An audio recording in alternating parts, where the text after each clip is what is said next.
Hello, I'm Dr. Albanese and welcome to another health video. Today's topic is carbohydrates. Now, carbohydrates oftentimes get kind of a bad rap, and all carbohydrates are oftentimes lumped together under the heading carbohydrates, but they're not all created equal. So we're going to talk about today is how carbohydrates are necessary for different aspects of your health and should be a part of your daily diet with every meal. So let's dive into this topic. Most times when people think of carbohydrates, they think of sugar and they think that's bad. But in reality, carbohydrates are your main source of initial fuel for your body. Think of carbohydrates as kindling wood. They start the fire and then fat carries the fire. Those are your big logs. As an endurance athlete, I look at carbohydrates as very important part of fueling my body. We have carbohydrates that we eat that are broken down to glucose and then stored as glycogen in our muscles, our brain, our liver. And we can use carbohydrates for about 90 minutes as fuel. So I am constantly looking at the best carbohydrates to eat to store in my body as fuel. So let's talk about carbohydrates. Carbohydrates are a macronutrient along with fat and protein. They are your body's main energy source during the course of the day. So we need glucose in our body and stored glycogen in order to function properly. Also, carbohydrates are a very integral part of the health of your microbiome. Now, when we look at carbohydrates, like I said, we lump them all together, especially when processed foods or ultra processed foods are brought into the conversation. Oftentimes, there are a lot of carbohydrates in those foods, but they are not healthy carbohydrates. Healthy carbohydrates are your fruits, your vegetables, your fiber-filled foods, your whole grains. These are the carbohydrates that should be an integral part and a huge part of your daily diet. We see some of the diets today that minimize the intake of carbohydrates, but in reality, in my opinion, that is not healthy.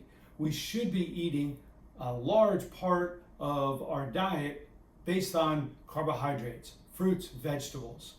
Now, there's a couple things that we have to look at when we look at fruits and vegetables and whole grains, these fiber-filled carbohydrates, and that is what they provide your body with.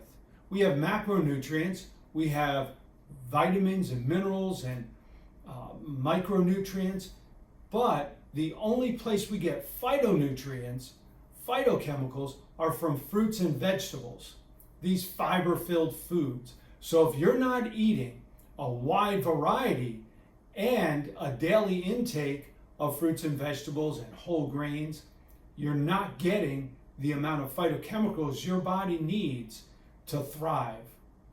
Now also, when we look at your gut microbiome, these fiber-filled foods are the only place that we get fiber. You don't get fiber from processed foods. There may be fiber added into it, but not a natural form of fiber. Meats and animal proteins don't provide fiber. It's from fruits and vegetables. And this is very important because the health of your gut microbiome is a microcosm into your overall health. About 75-80% of your immune system is derived from your gut. So if your gut microbiome is thriving, your immune system will thrive. Your immune system will be enhanced. And that's very important, obviously, for your overall health. So feeding your body, fueling your body with healthy, fiber-filled, fiber-rich carbohydrates is very important and should be an integral part of your diet. Now, oftentimes people ask, well, how can I eat so many vegetables and fruits a day? Let me share with you what I do to make it very simple, because I like it simple and easy. So I take all different types of vegetables. Vegetables like Brussels sprouts, broccoli, cauliflower, red, yellow, orange pepper, squash, zucchini, mushrooms, bok choy. These are just some of the vegetables I cut up and put in a big container. I mix it around And when I make my lunch, I grab a bunch of vegetables out of that container, put them in my lunch. Grab a bunch of vegetables at dinner, put them on my dinner. This is an easy way to get a variety of vegetables into your diet, and it's very simple. It's fast. It takes me about 20 minutes on a weekend to cut all that up, put it in a container, I'm done for the week. Now, I might not be eating a bowl full of vegetables every meal, but I'm getting it consistently once, twice a day, so that cumulatively, I'm building a fiber-rich gut microbiome. I do the same thing with fruit. I cut up a bunch of melons every weekend. In the morning, I eat my berries, strawberries, blackberries, raspberries, blueberries. I also add bananas and watermelon, cantaloupe, honeydew into my breakfast with cashew yogurt and a tablespoon of flaxseed and chia seed and hemp seed, healthy omega-3s, and I mix that all together with something I get called soy-free tofu. It's flava beans, 25 grams of protein. That's a complete meal, and I'm getting a wide variety of berries and fruits in the morning.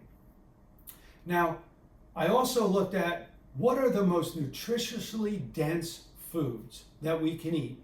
So I'll give you an example. A nutritionally dense food is one that's packed with nutrients. A lot of nutrients, not a lot of calories. But a food like, say, potato chips, that is not a nutritionally dense food. It's calorically dense, it has a lot of calories, but not a lot of nutrients. So I wanted to see how can I get all of these nutritiously dense foods, the highest rated nutritionally dense foods, into my diet every day. Foods like kale, chard, spinach, arugula. All of these types of foods are nutritionally dense. So every day I make a green drink. I add water, and then I add kale, chard, spinach into that green drink. I also add fruits that I don't normally eat, like mangoes, papaya, beets. I add mangoes, pineapple, frozen into that smoothie, and I drink that every morning. I add some protein powder. Again, it's about 40 grams of protein and fiber-filled, nutritionally dense vegetables and some fruits. So this is an easy way for me to get those foods into my body. I make 4 shakes at a time. It takes me about 20 minutes, 25 minutes, and half the week is done. I do it twice a week. So I look at these foods and say, if these are the most nutritionally dense foods, I want to make sure they're in my diet every day. I have a salad with red and green leaf lettuce and arugula. I have that once to twice a day. And again, I'm just looking to maximize the nutrients and the fiber in my diet. Most people don't eat enough fiber, get a very minimal amount of fiber. Oftentimes carbohydrates, when they're lumped together, we think, oh, that's sugar. And we think glycemic index, it's gonna spike. Well, when you're eating foods that naturally have fiber attached to them, that fiber carries the sugar out of your body. Very minimal amount of sugar stays in your body. Now, when you look at glycemic index of fruits and vegetables, it might be moderate, it might even be high. But carbohydrates with fiber, well, let me backtrack for a second and explain glycemic index. Glycemic index is how fast the carbohydrate will cause an increase in sugar, how fast it's converted to sugar. But now, when you're eating a fiber-dense food, a fruit or a vegetable, it's going to have a very low glycemic load. And this is very important. Glycemic load is how fast that carbohydrate causes a spike in blood glucose. And fruits and vegetables have a very low glycemic load. Now, I will attach a couple of these informational sheets in the description of the video. It's called the Andes chart, the aggregate nutritional density of foods.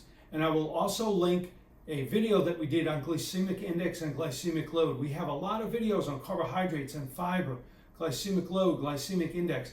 And I encourage you to take a look at those, because the more you educate yourself, the more you find out that oftentimes what we're told on social media mainstream media about glycemic index, that's only half the picture.